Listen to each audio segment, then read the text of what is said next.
This conference will now be recorded. All right, so next topic is about probability. Okay. Just So Doctor, in the one question, please. yes, yes. Doctor, this lecture is what lecture is this on the book, so I can revise it then. Okay, I What will. now? This is What on Moodle. On my lectures, this is probability lecture 1. First 4 lectures were about statistics, right? Mean, median, mode, frequency Okay. distributions, etc. So Yes. probability lecture starts from lecture number 5. Uh, so you can see it on the Moodle. I will tell you the section in the book as well. Okay, Okay. Okay. just send me Please. a message in WhatsApp and I will tell you Uh, that.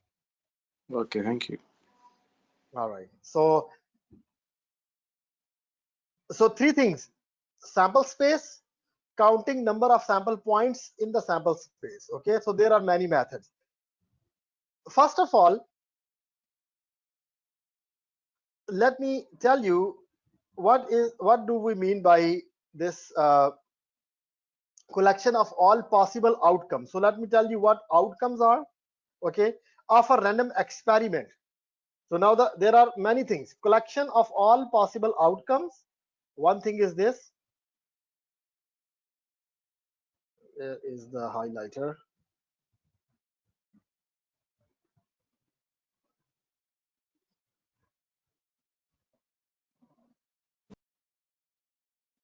Here. Okay, so collection of all possible outcomes of a random experiment. So there are 2 things which we need to know before, right? It's called a sample space. So first of all, what is a random experiment? Any experiment whose all possible results or outcomes are known, but at a certain instance you cannot tell what will be the result. So there are 2 types of experiments, right? One is scientific experiment. You know, scientific experiments, you must have done it in high school or here as well. uh, Scientific experiments always give you the same result, right? Because we already know if we do something what will happen. In random experiment, that's why we call it random, because its outcome or cannot be predicted. We know all possibilities, but we do not know what will happen next. All right, for example, if I flip a coin, right? If I flip a coin, I know that there are 2 possible outcomes, right? You can call it, usually we call it head and tail. Okay, maybe if there is a face of some person, for example, in this coin you see a face, so this is called head, the other will be called tail. In some, like here, coins in Oman don't have the faces, right? On one side there may be some picture, right? On the other side it is written 50 pasas or 25, right? Whatever is that. So you can call one of the face as head, the other face as tail. Now I know that whenever I flip a coin, when it is in the air flipping, I know that what are the outcomes. But now at this particular instant, I cannot say that whether it will be head or it will be tail. So I cannot predict the outcome. I know all possible outcomes. So he said, if you collect all possible outcomes in a set, that is called a sample space. So if I flip a coin, my sample space will be head and tail.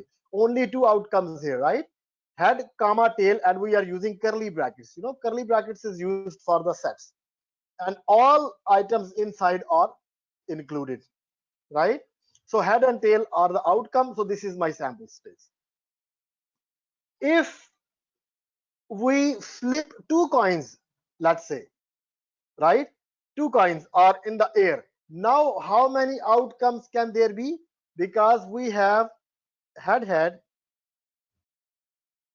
we have head and tail on one coin. Now this head can go to head again in the second coin, but it can go to the tail on second coin as well. Similarly, a tail can go to head in the second coin, and tail can go to the tail in second coin, right? So what? How many outcomes are there? Head, head, head, tail, head, tail. So I got 4 possible outcomes here: head, head, head tail, tail head, and tail tail. So these are all possible outcomes if two coins are in the air. I know that these are the four possibilities. There is no fifth possibility for two coins.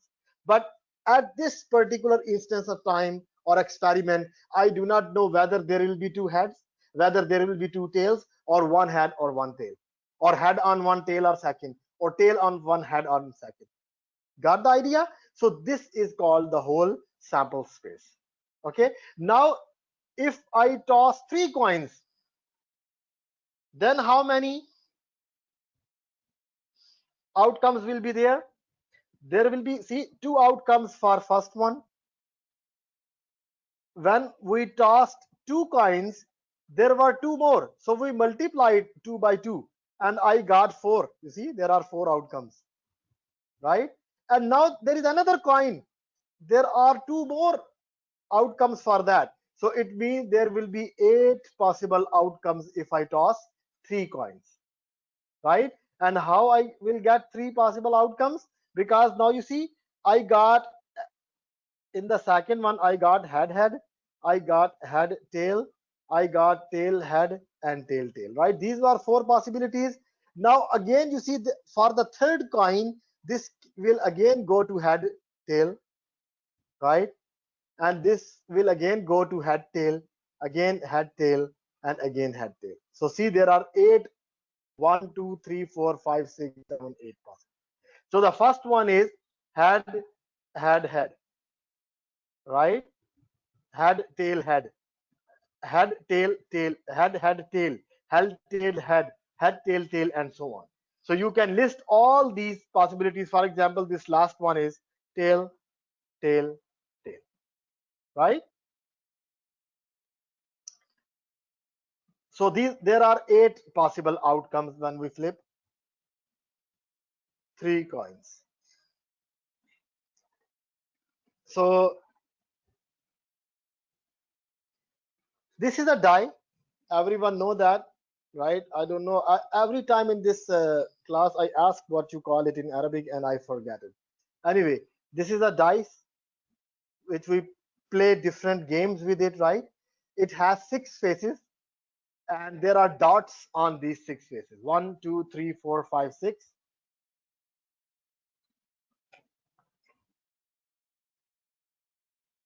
So there are 6 faces here.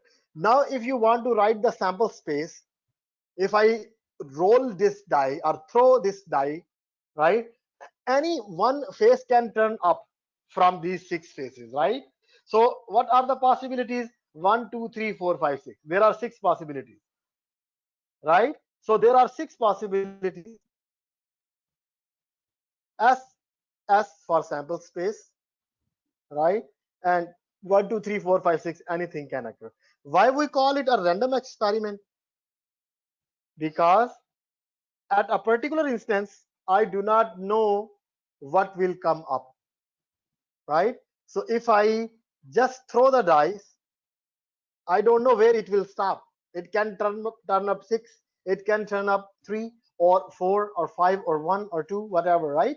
So we do not know, or we cannot predict the outcome at a particular instance. That's why it is called a random experiment, and these all possible outcomes of the random experiment, hence it is called sample space. Okay, if I roll 2 dice, a pair of dice, right, then all these 6 outcomes can match with 6 outcomes, right? One will can go to 1, one can go to 2, one can go to 3, 1 to 4, 1 to 5, 1 to 6. Similarly, 2 can come with 1, 2 with 2, 2 with 3, 2 with 4, and 2 with 5, 6. Similarly, 3 with all 6, 4 with all 6. So there are 36 outcomes because you have 1 2 3 4 5 6, and every number 1 can go to 6. 1 2 3 4 5 6, right? So 1 with 6, 2 with 6, 3 with 6. So it means 6 more for each one of them. It means the total possibilities are 6 into 6. I will go to this rule as well. This is called simply multiplication rule for the outcomes. So there are 36 outcomes. Okay. So you can make this tree, or you can write 1, 2, 3, 4, 5, 6 outcomes on one dice on top, and outcomes on the other dice on the left side column, right? But these will not be included in your sample space, because sample space is of two dice together. So 1 with 1, you see, 1 with 1. So this is the sample point. Then 1 with 2, 1 with 3, 1 with 4, 1 with 5. Similarly, let's say 5 with 5. So this is the outcome, right? So it means you can collect all these 6 on the left with all these 6 on the top. So there are 36 outcomes. This is very important. In lot of books, in lot of probability questions, we have the questions about the playing cards. Okay, you must have played cards. At least boys must have played the cards. Maybe some girls too. Okay. Uh, when a card is drawn from a deck of playing cards, that deck is a pack, 52 playing cards, right? You know that there are 52 playing cards. So we call it a deck of playing cards, and these are all of them. These are diamonds. Okay, these are called diamonds in English. These are called spades. Let me write diamonds. So diamonds are red and hearts are red. So half of them are red cards, diamonds. Okay, and these are called spades. Spades and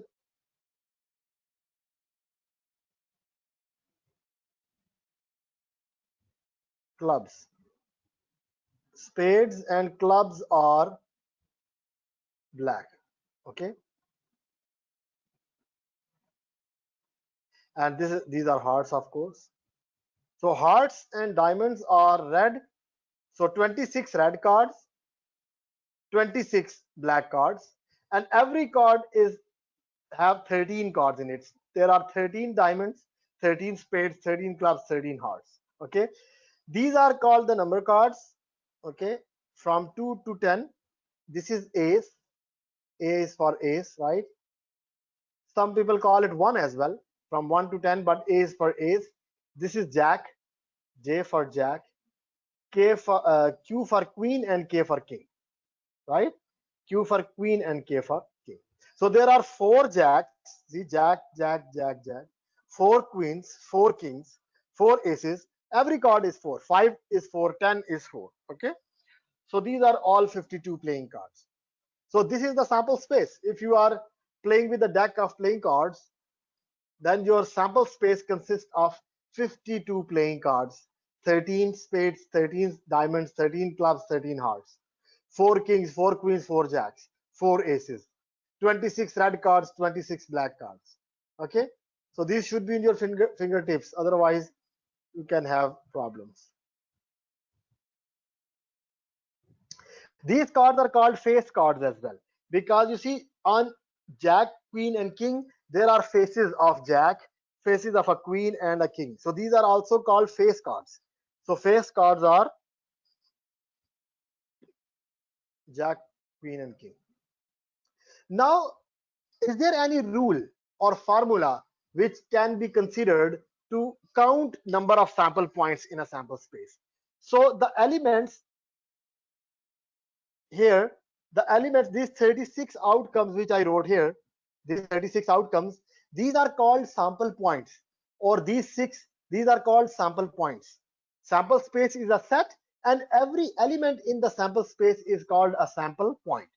Okay, so is there any rule to count number of sample points? Okay, one was simply a multiplication rule. You see, when I flip 2 coins, I multiply 2 by 2. Outcome of a 1 coin with outcomes of second coin, 2 into 2. So if one experiment has m outcomes and second experiment has n outcomes, we can multiply to get the experiment done together, m into n. Okay, for example, if I toss a coin and flip a die, sorry, if I toss a coin and throw a die, we toss or flip coins, we throw or roll dice, right? So if one coin is going with one die, then there will be 12 outcomes altogether, because 2 from the coin and 6 from the die. So head will go with 1, head with 2, head with 3, head with 4, head with 5, head with 6. Similarly, tail will go with 1, 2, 3, 4, 5, 6. So you will get 12 outcomes. This is simply a multiplication rule. Okay. So the first one is multiplication rule, then generalized multiplication rule. Generalized means you can generalize it to any number of experiments. Simple multiplication rule is for 2 experiments together. Generalized for any number of experiments. So we can keep on multiplying. Then permutation, circular permutation, direct permutation, or we call it permutation of like terms, and then combinations. Okay, these are 6 methods of counting sample points in a sample space.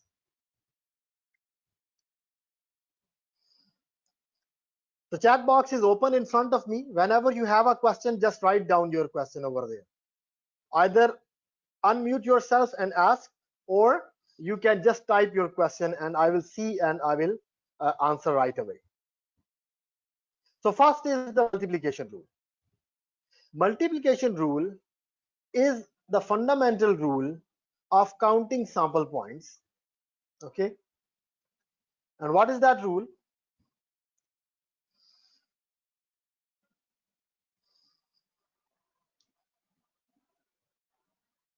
If an operation in n1 ways, and if for each of these operations another experiment or operation can be performed in n2 ways, then 2 operations together can be performed in n1 into n2 ways.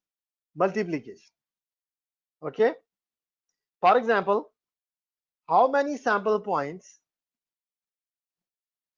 are in the sample space when a fair dice is tossed twice? And this is what we already know. We made a sample space for 2 dice, right? Those were 36. So how we got that? 6 into 6, 36. And I told you this at that time as well. So if an operation is performed in n1 ways, a second operation is performed in n2 ways, and for each of this, a third operation can be performed in n3 ways, and so on. Okay, so it means we can repeat this multiplication rule for any number of operations or experiments. We will keep on multiplying. We will keep on multiplying. If there are, as was the example, when we rolled 3 coins, I multiplied 2 3 times, because first operation had 2 outcomes, second had 2 outcomes, third also had 2 outcomes. So 2 into 2 into 2 is 8 outcomes. If I roll 3 dice, it means you are repeating the dice for 3 times. So 6 for first die, 6 for second die, 6 for third die. So 6 into 6, 36. 36 into 6 is 216. So there will be 216 outcomes if I roll 3 dice. And making a sample space will be very, very difficult for 3 dice, right? Of course, listing 216 outcomes will be very difficult.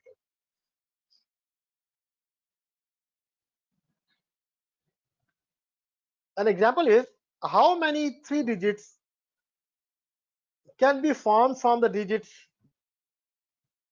1 2 3 1 2 5 6 9 if each number can only be used once? So how many numbers are there? 5 numbers, right? 1 2 5 6 and 9. He said how many 3-digit number can be formed from there? What do you think?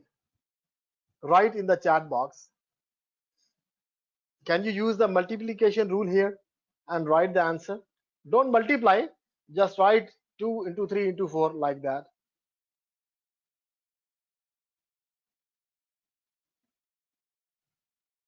there are 5 digits.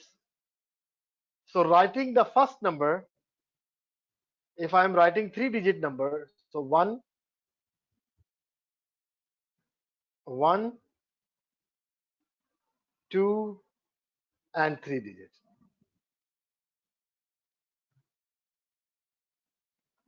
So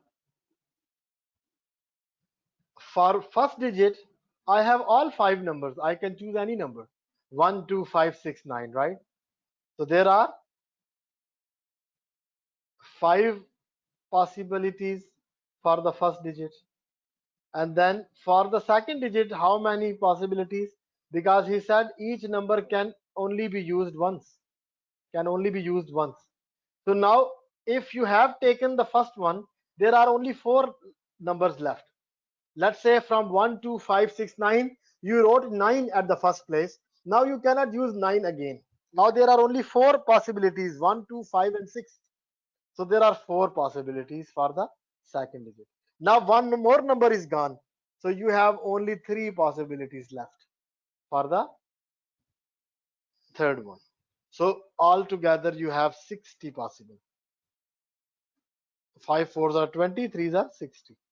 So there are 60 possibilities. So n1, n2, n3 is equal to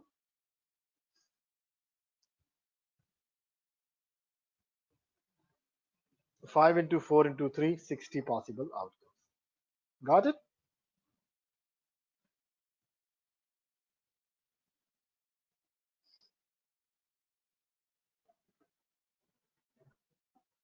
This is another example. You can go through it. It's of multiplication rule.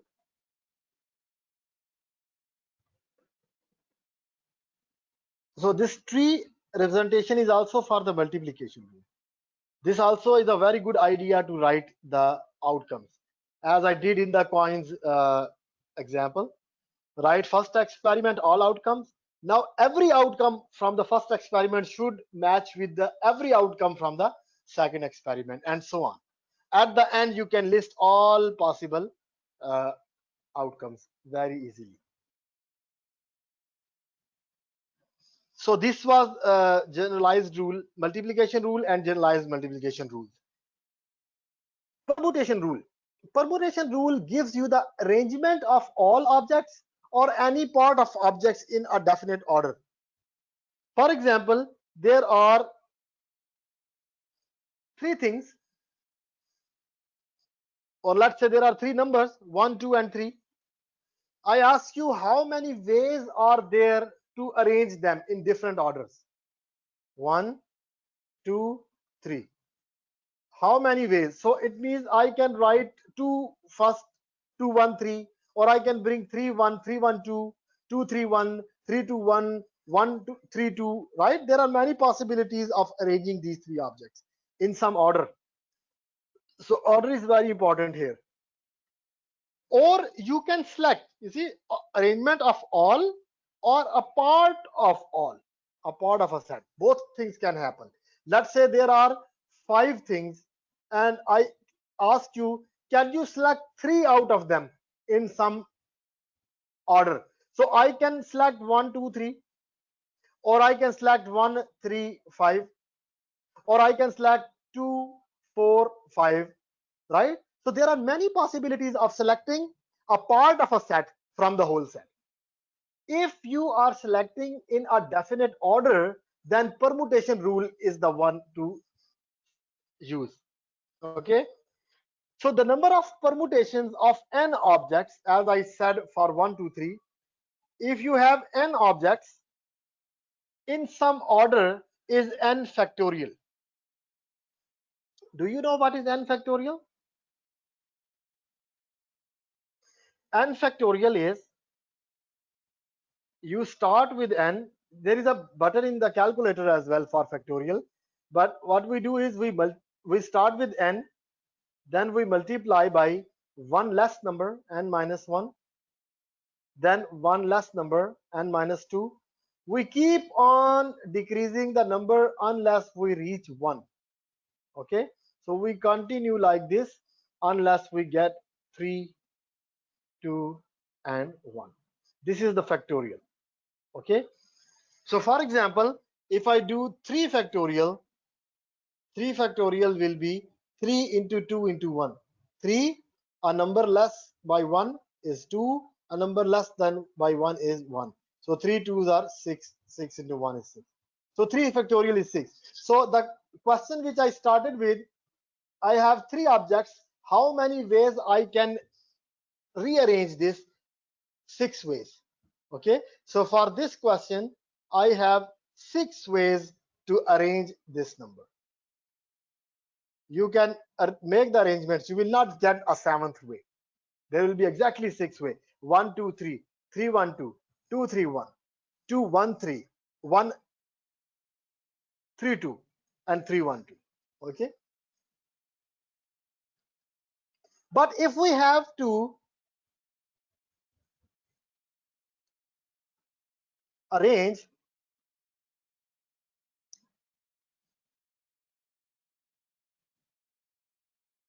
less people out of all, then how many ways I can do that? So the number of permutations of n distinct object taken or at a time, that is the formula. We call it NPR, P for permutation. Total objects come here, n are the total objects, or are selection. So if we are selecting or objects, so we are selecting or objects out of n, out of n. If we are doing this thing, then we use NPR. NPR is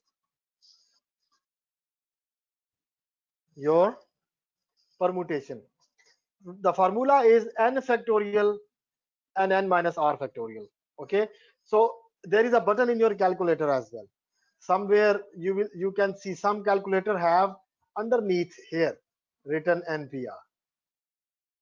Okay, so you can operate this with a shift. If you press shift and this button, it will give you NPR.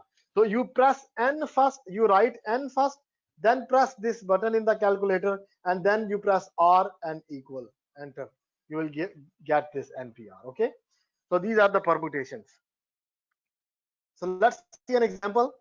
5 applicants enter an interview room in which there are 7 seats, right? So in how many ways they may be seated? So there are 7 seats, right? 1 2 3 4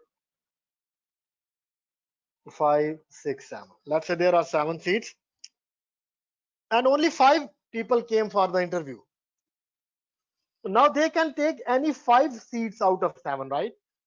And if we do not care about the order, there will be a problem. You see, in an interview, the person who sit at the first place has a different chances of selection. If he sits in the 4th number, let's say, right? If 3 people go before you, their chances may be different if you are the first one in the interview, right? So this also counts when you go for the interview. So it means the order matters here. If an applicant sits in a first place or in the 3rd place or in the 5th place, it will matter. So it means the order is very important here. This is the reason we are using permutation. So there are 7 total seats. There are 7 total seats, and we are selecting 5 seats out of 7 for the applicants to sit.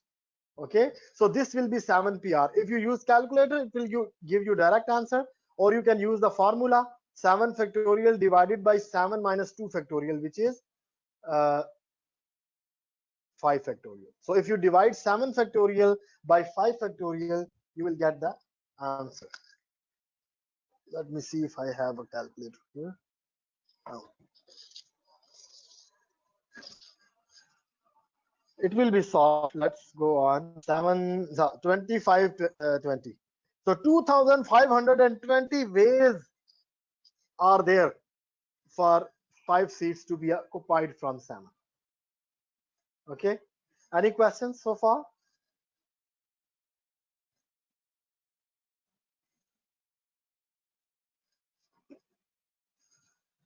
All right. So it seems like only Masters is with me, right?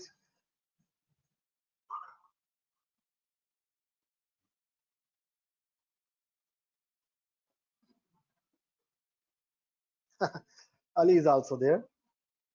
Yeah, I can expect Ali as well. All right, circular permutation rule. Yeah, that's a good way of taking attendance, right? Now everyone is saying we are here. So Dalal is here. Good. Mustafa, Tucker, where are you guys?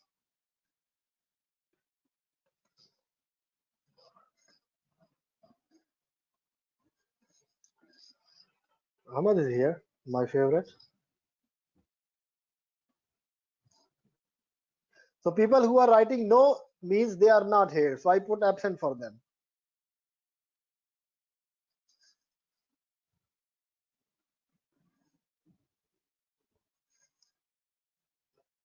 I think someone is sitting for them just to write no, no, no, no.